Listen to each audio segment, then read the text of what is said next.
भरूच से इस वक्त की बड़ी खबर सामने आई है। भावनगर के एक स्कूल में 15 अगस्त के कार्यक्रम को लेकर मुस्लिम समाज में गुस्से का माहौल है। स्वागत है आपका जनता की ताकत न्यूज़ में।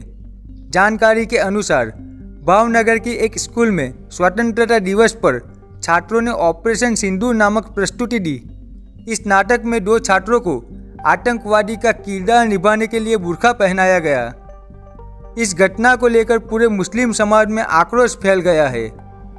भरूच जिला मुस्लिम समाज ने इस पर कड़ा विरोध जताया है।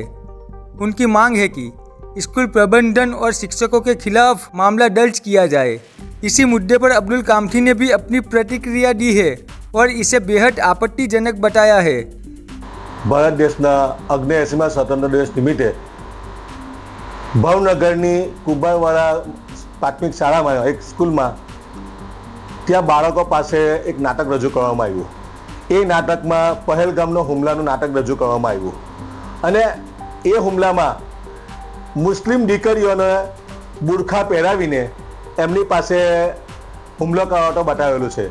જ્યારે અમે પણ 15મી ઓગસ્ટ 69માં સ્વતંત્ર દિવસ નિમિત્તે ભરૂચની જંબુસર બાયપાસ ચોકડી ખાતેથી સર્વધર્મ તિરંગા એકતા યાત્રાનું જ્યારે આયોજન કરેલું અને તે દિવસે જ્યારે અમારી પાસે આ વિડીયો આવ્યો ઇલેક્ટ્રોનિક ને પ્રિન્ટ મીડિયાના માધ્યમથી ઘણું દુઃખ છું કે એક શાળાની અંદર પહેલગામનો હુમલો છો તે વખતે સમગ્ર હિન્દુસ્તાનનો મુસલમાન રોડ પર આવી ને આ ઘટનાની નિંદા કરેલી હતી અને વખોઈ હતો અને મુસ્લિમ સમાજ સરકાર સાથે ઊભેલી હતી અને સરકારને કીધેલું કે આ નાપાક આતંકવાદીઓ સાથે વાતચીત નહીં કરવાની, સીધી એમને ગોળીઓ મારો।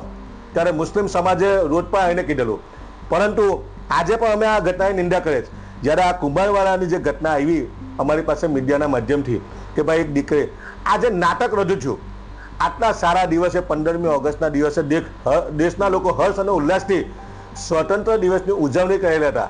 ત્યારે આ કુંભારવાડા જે ભાવનગરની સ્કૂલ છે ત્યાં એક નાટક રજૂ થયું, એમાં મુસ્લિમ દીકરીઓનો પહેરવેશમાં બુરખા પહેરાવ્યા અને એનાથી ગોળીબાર કરાવતા દ્રશ્યો બતાવ્યા। એનાથી ત્યાં હજારો સ્ટુડન્ટ ત્યાં હાજર હતા। એની ઉપર કેટલી માનસિક અસર થઈ હશે અને આ મુસ્લિમ મહિલાઓને બદનામ કરવાનું એક કાવતરું છે। અમારી માંગ છે સરકાર પાસે કે ત્યાંના શિક્ષક અને ત્યાંના પ્રિન્સિપલની સામે કાયદેસરની કાર્યવાહી કરવામાં આવે, એફઆઈઆર દાખલ કરવામાં આવે અને સમગ્ર ભારત દેશના મુસલમાનો પાસે આ સ્કૂલના પ્રિન્સિપલ અને શિક્ષક માફી માગે, કેમ કે આ મહિલાઓનું અપમાન થયેલું છે, મુસ્લિમ મહિલાઓનું। ફરી વખત અમે પહેલગામ જે હુમલો છો એમાં જે આતંકવાદી કૃત્યુ કર્યું એને ફાંસીના માત્ર ગોળીઓ જ મારો। અમે આજે પણ એ ઘટનાની નિંદા કર્યાને વખોડીએ છીએ। અમે સરકારની સાથે ઉભેલા છે, પરંતુ જે મુસ્લિમ દીકરીઓનો જે પહેરવેશ બતાવ્યો, આજે તમે મુસ્લિમ મહિલાઓને બુરખા પહેરીને જે બતાવી એને ત્યાં હાજર સ્ટુડન્ટોને ઉપર કેટલી માનસિક અસર થઈ હશે। એટલે મુસ્લિમ સમાજને બદનામ કરવાનું કાવતરું છે, આ સાખી લેવામાં નહીં આવે। અમે ગુજરાત સરકારના મુખ્યમંત્રી અને ગૃહમંત્રી પાસે માંગણી કરીએ કે તાત્કાલિક આ સ્કૂલના પ્રિન્સિપલ અને આપણે શિક્ષકની સામે કાયદેસરની કાર્યવાહી કરવામાં આવે।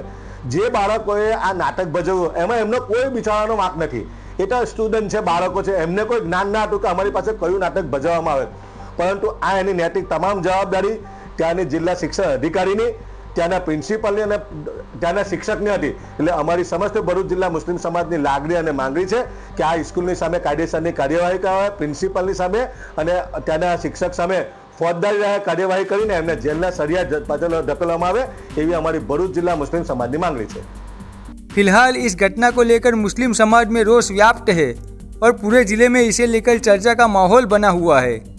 आप देख रहे हैं जनता की ताकत न्यूज़ और मैं हूं आपका मोहम्मद अमीन भट्टी।